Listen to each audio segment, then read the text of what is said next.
Hello all my rad friends and welcome back to another video. Today's video is really inspired by it finally being spring and spring cleaning, and so I'm doing an empties video. Just a traditional beauty, skincare, makeup empties video. I've got a whole bag of stuff to go through. I'm gonna just kind of give you a little mini review of each and just show you what products I've been using.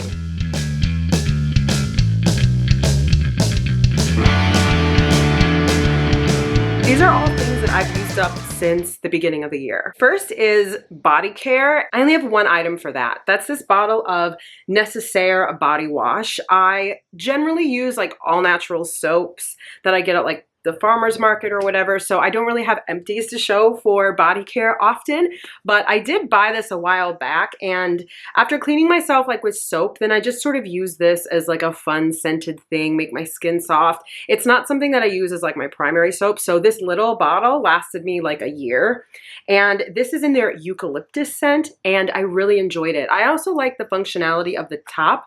It just opens and closes like that, and I thought that was nice, and it smells really good. I don't think I could recommend, I mean, this is really expensive. If you are using body wash as your primary means of washing, like every single, like that's what you use on your whole body, this would be kind of expensive and it's kind of bougie, but as like a little treat, like every other shower, I really liked it. The other empty thing is sort of ridiculous. It's this toothpaste. You can't go wrong with just the traditional Colgate cavity protection. I'm not sure why I included that, but I used it up, so. Next, I'm going to do makeup because I have a lot of skincare stuff. So we're going to do makeup. There are 4 mascaras. I think mascara more than anything is the thing that most people use up. This is the Iris and Romeo mascara. I bought this because it was very popular and hyped about, and I heard about it from an influencer. But, you know, I used this for several months and it's just so gunky. Like, I cannot get that to spread evenly on my lashes at all. They just look like horrible gunky.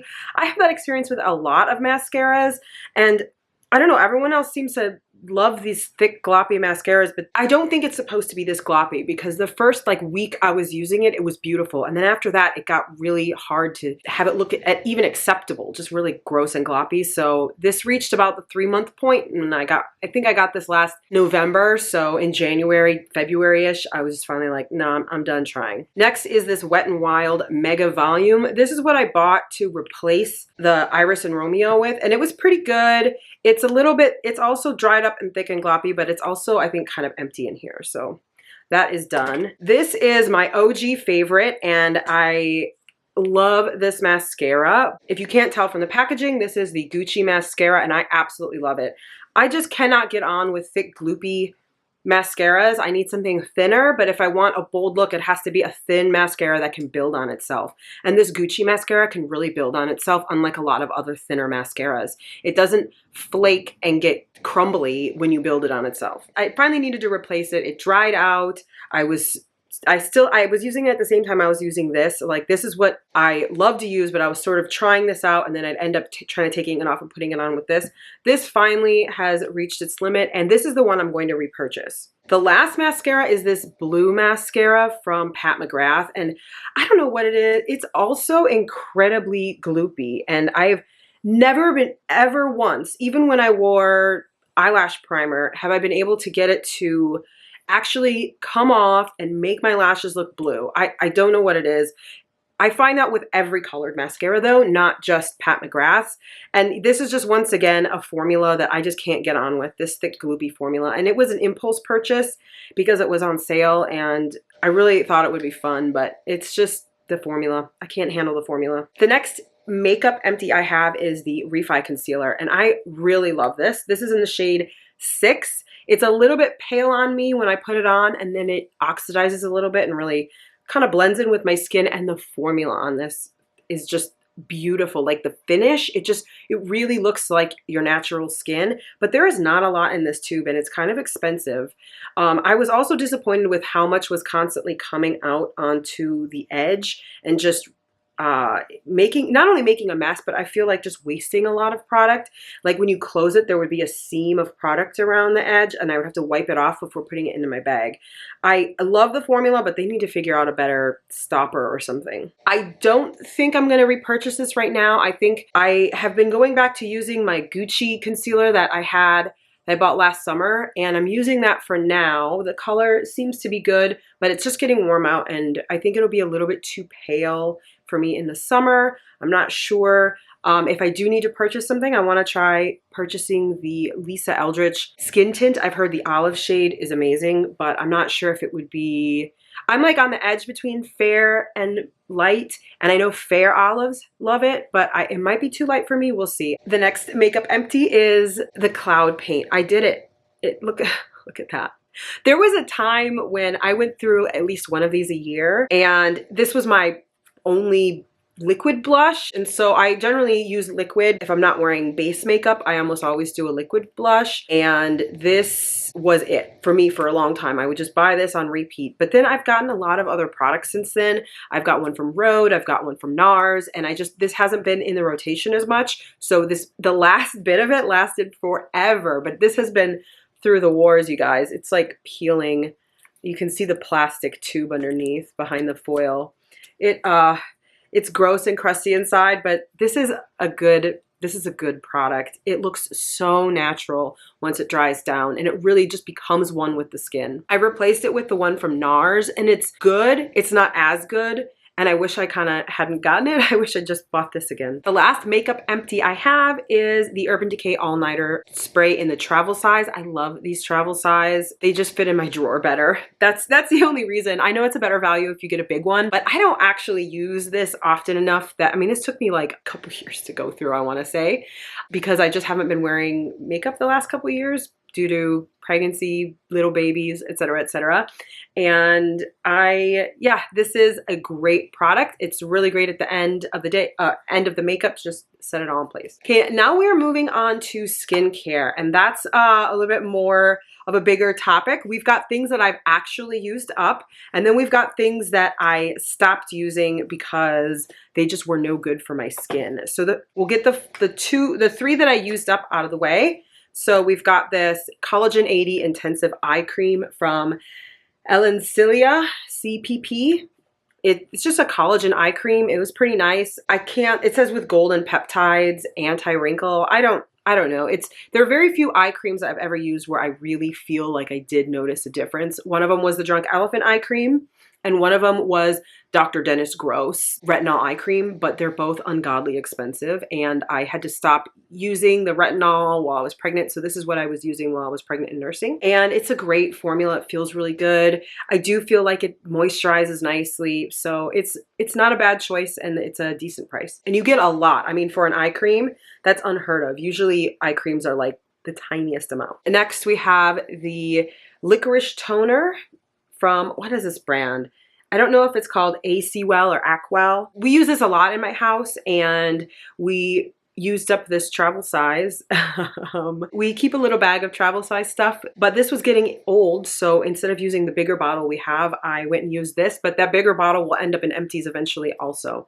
This is a great product. It's if I didn't say, this is the 5.5 Licorice pH Balancing Cleansing Toner. They love their long names in Korean skincare. It says it's great for sensitive skin. I use it with my sensitive dry skin, and my husband uses it with his not sensitive at all oily skin, and we both enjoy it. So this is a great product for everyone. This is not like a newer flashy product. It's been out a really long time, and I know that especially in skincare, it seems like we're always being told that we shouldn't just rebuy the same thing that works. We should just keep getting new things, which is kind of silly. It's not like makeup where you can try expressing yourself in a new way with a new color. It's literally just, it performs a function. If it performs it well, why would I replace it? But yeah, we use this one up. And this represents the Rich Cream. I got this in an advent calendar, and this comes in every single advent calendar. I feel like out there now, you get a bottle of this, and it's nice. It's a moisturizing cream. It's not too thick. With my drier skin, it wasn't too greasy, but I know some people have had grease problems with this if you have oilier skin. I just put a little bit on and rub it in, especially not long after the baby was born. I just didn't have time to be doing a whole skincare routine. I would just basically put on a little moisturizer, and because this is like fancy and has so many supposed benefits, I felt like I was doing a little something more than just moisturizing when I would just wash my face with water or whatever soap in the shower and then put this on. And my face didn't look terrible. It looked kind of nice. So I like it. It's ungodly expensive and almost always included in some sort of in advent calendars. So wait for it then. Honestly, I think this is like $100 and it doesn't have much in it. The glass, I got rid of the glass bottle when I was towards the end, and I wish I had it still. I don't know what happened because I wanted to see how much was left, and it really does suck everything out of the little bag. The glass bottle, I guess, is just for show.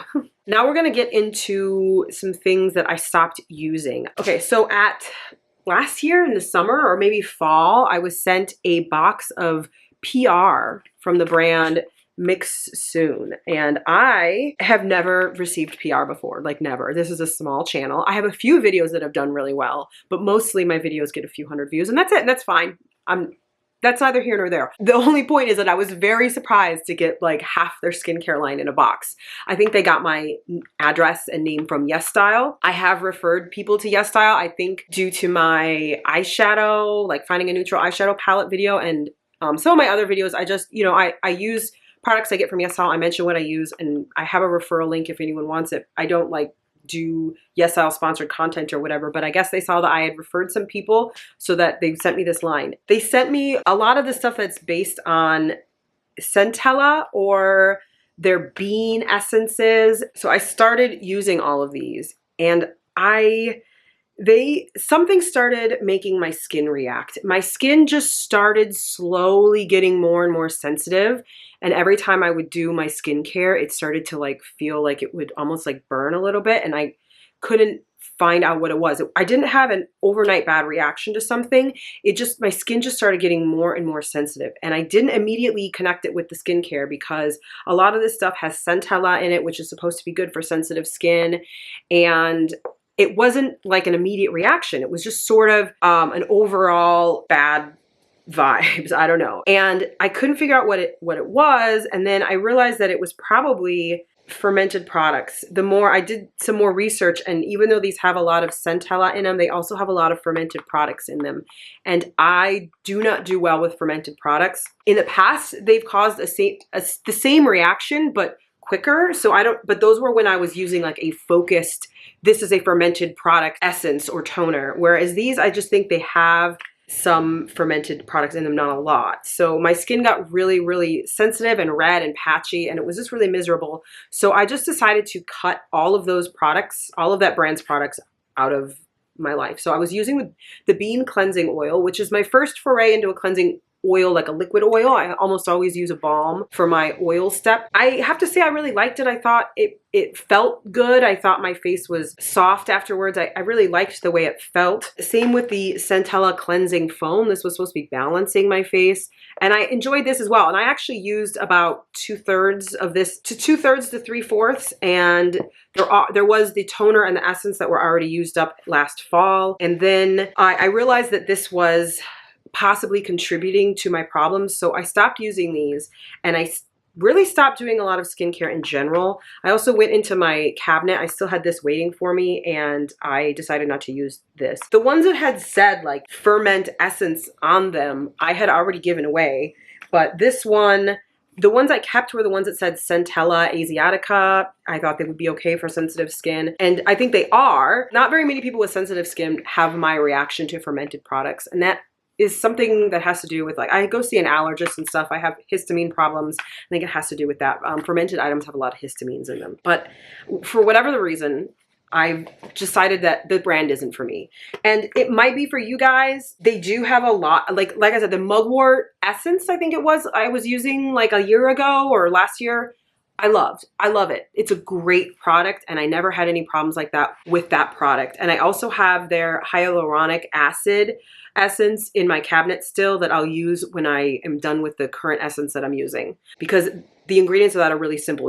It's really just the hyaluronic acid, and that's it. So sadly, that brand's products have to go, but at least I didn't spend any money on them, and I would not have bought them. And it's sad that that's a waste. And I am going to try to find new homes for especially these two, not the cleanser, because the cleanser is like mostly used up. The next item is this Elemis. I actually really like this. This felt really good. It's not quite used up, but it had been long enough, and because I don't want to say it had been a year since I opened it, and it has a 12-month shelf life on the label, and because it's something you dip your fingers into, I just was not really not feeling like it was sanitary anymore. I know some people really pack on the night cream, but my skin for whatever reason does not absorb stuff. So it will just sit on my face if I put too much on and just wipe off on my pillow. I only needed a little dab, so it lasted me a really long time. This was also an advent calendar item from the Harrods advent calendar at the end of 2023, and I like this product. Next up, we have this Evidence night cream, and this is not hardly used, but when my skin was really hypersensitive, this was something that got the axe because it had, I don't know, when I put it on, I felt like my face was burning, and there's a couple, the next 4 items are like that, and so I think that now that my face is mostly recovered, although it's still a bit more sensitive than normal, I think that this would have probably been fine, but this was also from the 2023 Harrod Advent Calendar, and I just sort of was like, you know, I just need a fresh slate. These are year-old products. There were still a few I hadn't gotten through, and I'm like, they're just too old. It was just too much skincare to use up for someone who was going through a period in life when I was happy if I could wash my face with like in 5 minutes. So I didn't have time for all this skincare, and you know, especially the night creams that you're supposed to put on at night. If you're gonna be up in an hour and have a little baby who's gonna reach up, I didn't want to have like a gloopy face. So at the time I was done with night creams. This was another one, and this is disappointing because this is very expensive, and it's called the Daily Tincture Daily PM Serum, and it'd been open for like a year and I never finished it up. It is a night serum. Did it actually do anything? I have no idea. I didn't use it consistently enough, but also when I was using it along with 7 other products, my face looked more hydrated and plumper and a little clearer, but was it this? I don't know. And this is like a $200 or $300 serum, so don't buy this. It's not magic in a bottle, and it's not worth $200 or $300, but I got it from the advent calendar, and yeah, I don't have anything to say with it. This is from my 2024 advent calendar, and this unfortunately is just too strong for me. In addition to fermented products, the other thing that really hurts my skin is vitamin C. I'm like the only person alive who can't use fermented products or vitamin C. Just those 2 things. This is, it's got a lot of vitamin C in it, and it's just too much. I don't know. I put it on and my face burns and I have to wipe it off. I think it's a nice product, and I think most people would do well. I think it's a good price. I got this in my Stylovana advent calendar. I've enjoyed using it. It's just too strong for me. I have to do a vitamin C that's like way, way, way not strong at all. And this is like a normal strength vitamin C. And the last item that I have axed from my collection is this Maid Sarah cream, and I think they've changed this. Honestly, I bought this and used this several times like 3 or 4 years ago, and I liked it, and I bought it this time. I don't know if I'm more sensitive to scents now, but it is strongly scented to the point where I can't use it. It's just I can't use it. My face has been very sensitive, and I think that highly fragranced things were also making it burn a little. So I was just getting rid of anything, and the scent was so off-putting. This is another one I'm going to try to find a new home for because I've hardly used it, but I just don't remember the perfume being this scented in this one. So this one's also getting the axe. So that's gone. And that is the end of my Empties video. And I guess it's kind of cheating because these last few skincare items were not actually empty. They were just things I got rid of.